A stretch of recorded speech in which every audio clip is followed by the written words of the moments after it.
Something was hiding, but the woman had no idea. She stepped right onto it. The next second, the sand grabbed her, pulling her down. She screamed, struggling with all her strength, but couldn't escape. A man rushed forward to help, but after just 2 steps, the sand swallowed his legs, and he fell hard. He shouted for help, but within seconds, both of them were gone. And everyone froze in terror. Then panic hit. They tried to escape, but their car wouldn't start. They were trapped. That's when little Mia reached her hand out, and something unbelievable happened. From the sand, countless thin vines began slithering out, and when her hand moved, the vines moved too. Nearby, chubby Tom woke up inside a trash bin. He panicked, trying to climb out, but his friend yelled, "Don't move!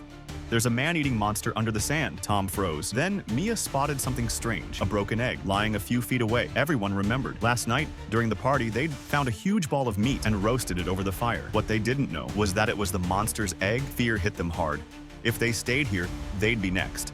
Mia had an idea. She pulled out a cooked sausage and threw it far away. Immediately, the sand devoured it, but when her friend threw one in the opposite direction, nothing happened. That's when they realized the monster only hunts in a certain area. If they could reach the other side, they'd be safe, but the distance was huge. Then, Mr. Jack spoke up. "We can use the surfboard to cross." At first, it worked, but just as he was about to reach the other side, the sand started to move. His board slipped, he almost fell, but grabbed a table at the last second. Suddenly, vines burst from the sand, wrapping around his legs. He fought with all his strength, jumped onto the table, and survived, but not without injury. The monster's claw had cut his stomach. In pain, he collapsed. The monster didn't stop. It went straight for their car. Tom yelled, "Call for help," but their phones were locked in the trunk. Blondie Sarah made a brave choice. She climbed onto the bumper, grabbed Lisa's hand for support, and reached for the keys. She unlocked the trunk, but lost her footing and fell. Her hand got stuck. That's when they heard it.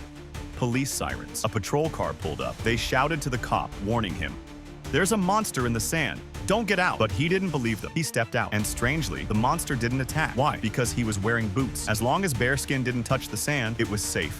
The officer tried to pull Tom from the trash bin, but Tom was too heavy. The cop's keys fell. He bent down to grab them, and that's when the sand struck. It dragged him in. He sprayed his pepper spray, and the monster let go.